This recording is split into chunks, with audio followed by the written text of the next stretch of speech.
Ngayon guys, ano pala kami, island hopping. Tapos mula naman dito sa hotel namin yung Azalea, pupunta tayo sa may Bulabog Beach. Tapos doon pala yung gagawin yung island hopping natin. Yes. Al. Okay na mo diha? Kaya na sila. Okay lang. Okay pa sa alright. Kaya na, mayo kay Nikuan, no? Init. Niinit na.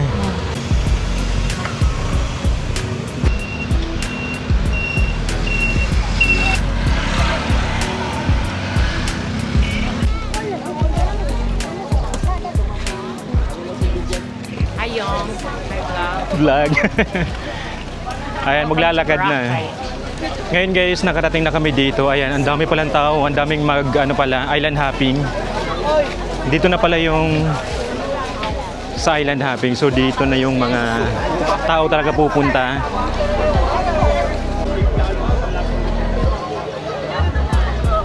So pagdating pala dito guys, mag-register muna tayo. Tapos ito pala si Kuya Joel, siya yung nag-assist din sa amin. Ayan, kung gusto nyo pala dito, island hopping, mga activities, pwede nyo kontakin. Ilalagay ko na lang yung number ni Kuya para ma-assist niya kayo. Ayan, tapos sulat lang muna sa Coast Guard.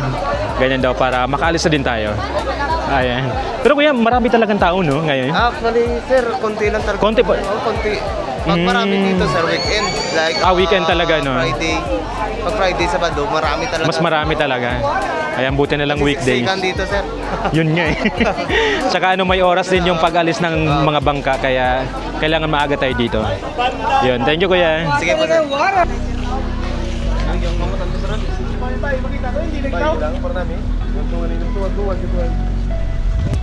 Ready na mo? Ready! Yan. Angel!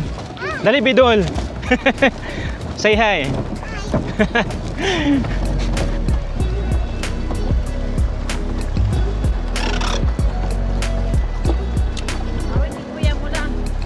Ito na pala yung sasakyan natin guys.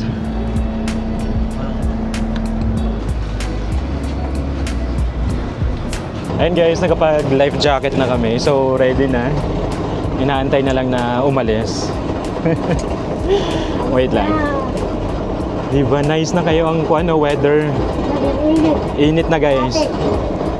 And hi.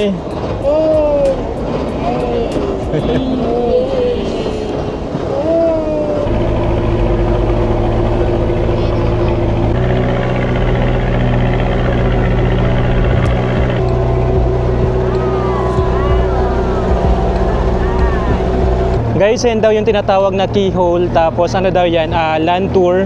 Pwede daw yan mapuntahan.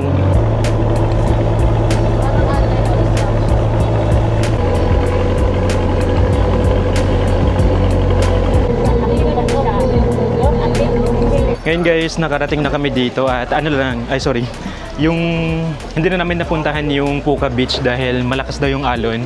Kaya dito kami dinala sa Ilig-Iligan Beach.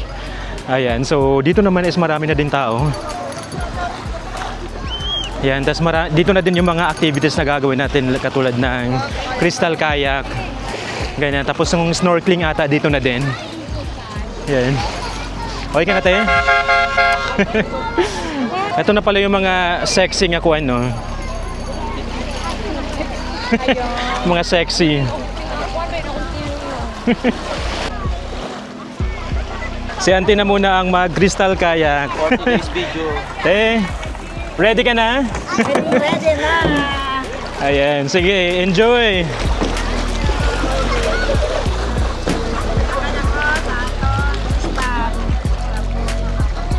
Crystal kayak! Sige na, go!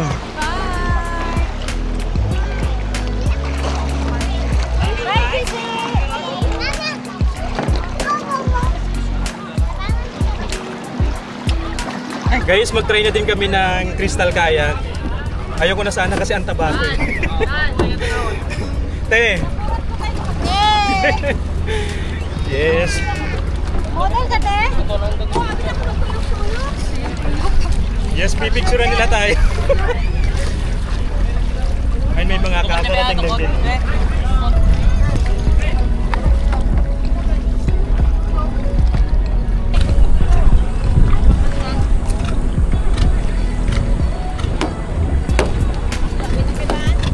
Ayan, pabalik na tayo ngayon guys. Ano lang, mabilis na naman yung photoshoot.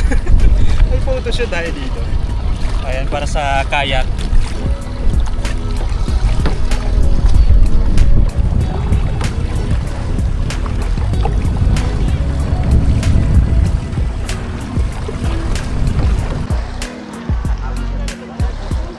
Ngayon naman, lakad-lakad lang muna tayo dito guys para makita nyo kung anong itsura ng Ilig-Iligan Beach.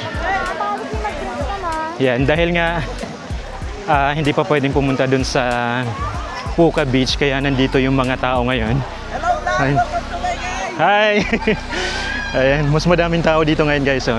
May parang family cave pala dito guys. So pwede tayong pumasok dito para mag-pictorial. Ay po. Yan, punta lang tayo dito, tapos photoshoot. Ito na yung mga rock formation dito. Pwede tayong dumiretso din guys para makapag-photoshoot. Yan, mabilis na naman kami dito. Mga 40 minutes lang daw kami para magawa yung mga activities and photoshoot. Ayun guys, tapos na kami dito at ano daw, lilipat kami sa Crocodile Island para doon daw yung snorkeling na gagawin natin. Ayan, so tara na.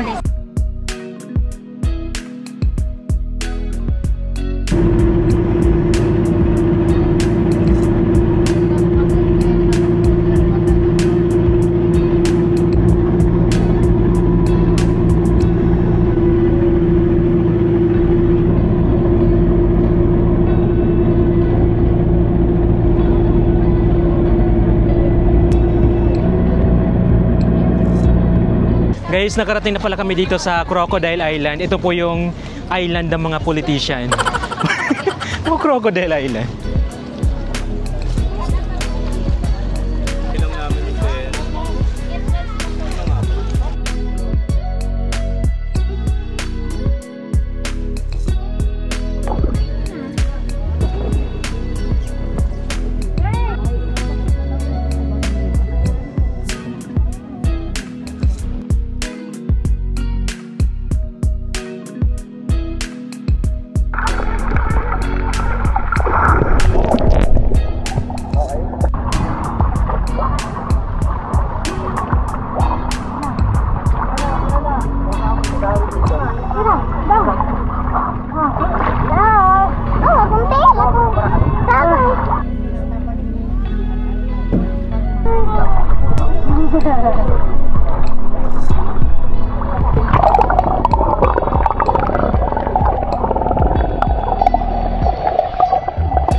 Kitang tulo na tadlo.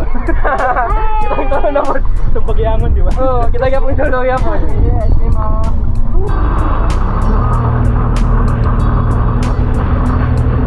Guys, tapos na pala kami dito sa Crocodile Island. Tapos ano na lang din, magla-lunch na daw kami. At sa Crocodile Island pala, pag maliligo tayo, meron tayong entrance fee na 100 pesos. Ayan, hindi pa siya kasama dun sa tour pala talaga natin. Ayan. Ayun lang, para aware kayo na mayroon pala tayong babayaran pa dito. Ayan, tapos dito na daw kami magla-lunch. Ano lang, parang malapit lang din naman. Aakit lang daw kami.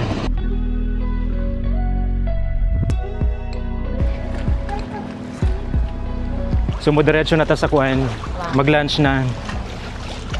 Saan yung next nito, ya? Ito pala yung dinadaanan natin guys, papunta dun sa kakainan natin.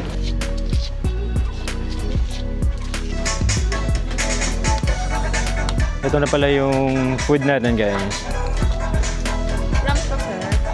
Sige pa.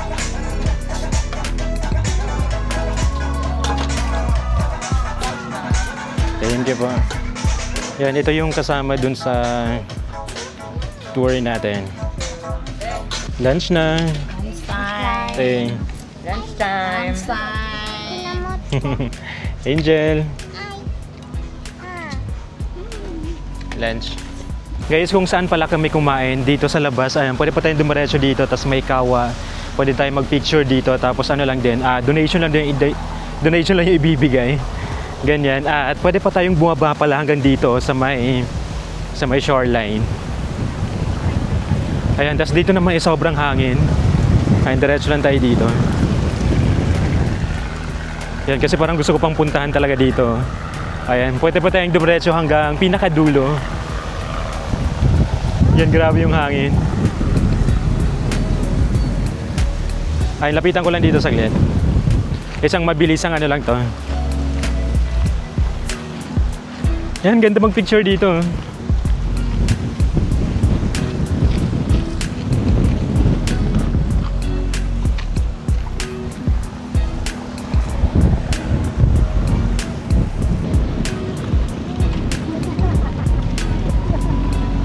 Yan, para hanggang dito lang siguro tayo. Pero may part pa dun, no?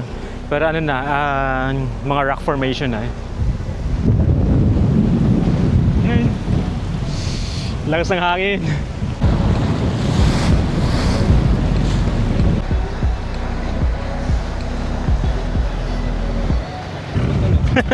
Lagi.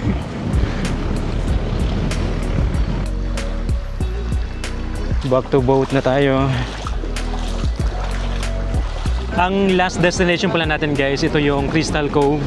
Ayan, medyo malapit na din tayo. Tapos ano din dito guys, yung entrance fee is 300 pesos.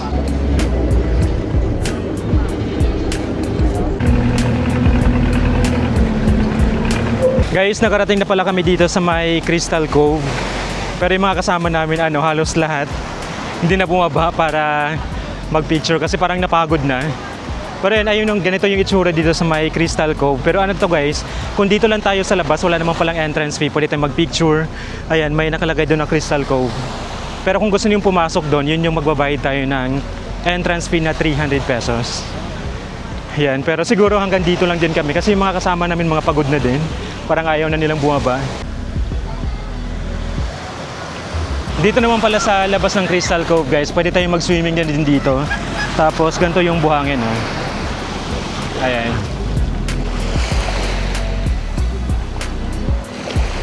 Yun lang guys, very quick lang yung pag-drop namin dito.